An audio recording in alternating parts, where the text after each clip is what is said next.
Good morning, Ian Crouch with your 8:30 Hunter News update. Newcastle Council is hoping the Deputy Premier will commit to funding a mass sand nourishment program at a Stockton Beach Task Force meeting today. Paul Toole inspected the erosion at the beach for the first time last month, but today's meeting is the first since they were cancelled last year due to the pandemic. A report in December found ongoing sand top-ups are the most cost-effective option to replenish the beach. Lord Mayor Newcastle says state government approval is needed to get the sand onto the beach, and she's hoping for a $21 million funding commitment from today's task force meeting. The search continues for a teenage boy who went missing from Newcastle last week. Cerise Elms was last seen leaving a Wallsend home on the evening of March 15, and there are concerns for his welfare due to his age and a number of medical conditions. Police believe he may be travelling with a woman known to him towards Queensland in a silver Mitsubishi Pajero with New South Wales registration CI44ED. We've posted a photo of Cerise on the 2NURFM Hunter News Facebook page. Paterson MP Meryl Swanson is refuting claims she's playing politics over the establishment of a National Integrity Commission. The MP took to Facebook yesterday calling on the Federal Attorney-General to commit to the Commission during her visit to Raymond Terrace. Michaelia Cash says Labor continues to reject the government's proposed legislation without putting forward a viable alternative. We have a bill. That bill has been out there for a very, very long time. We have put the necessary funding in place for when that legislation is passed. And all the Labor Party want to do is play politics. And the statement made this morning actually shows that that federal member is more interested in playing politics. The Weather Bureau says the Hunter could be in for more flash flooding in coming days. Showers are expected to increase this afternoon and continue into early next week. With the ground still sodden from recent rain, the Bureau says very little rain will be needed to trigger more flash flooding in low-lying areas. A free pathways program helping Aboriginal and Torres Strait Islander students into undergraduate degrees at the University of Newcastle is being expanded.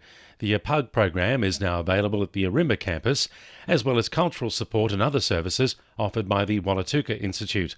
Director of Pathways and Academic Support Centre, Associate Professor Anna Bennett, says it's important to help level the playing field for all students. We have so many students that get into university and succeed. Your PUG is called an enabling pathway, so the really important point, not only that it's open access to students, but also that it's free. It's free tuition for students. They don't have to pay for it or get a loan like they do with a degree. Newcastle Permanent will sponsor Northern New South Wales football for a 15th season since 2008. The partnerships helped keep the game affordable for families, as well as provide equipment and signage.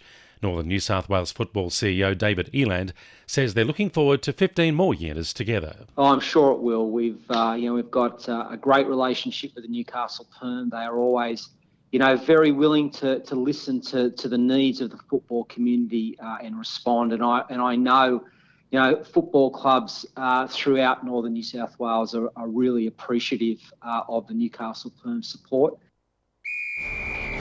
2NURFM Sport. The Knights have announced their side for this weekend's games. The men's team will enter the game against Penrith Panthers, with captain Kalen Ponga returning after a knee injury saw him sidelined last week.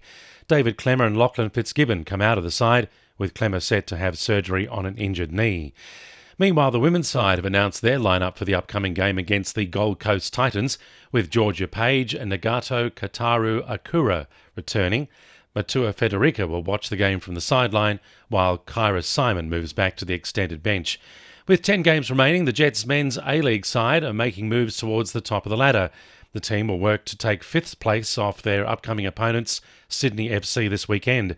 Defender Jason Elsey says their focus is on getting maximum points out of Friday's game. It's easy to get caught up in other results and look at other teams, but we've got to focus within our camp and what's going on here. I think from the last win, the 4-0 win, we can take a lot of positives from that and go in strong against Sydney this Friday. It's a massive game and we're all looking forward to it. And the winning numbers in Oz Lotto are 2, 7, 9, 12, 16, 22 and 27, and the supplementaries are 8 and 13.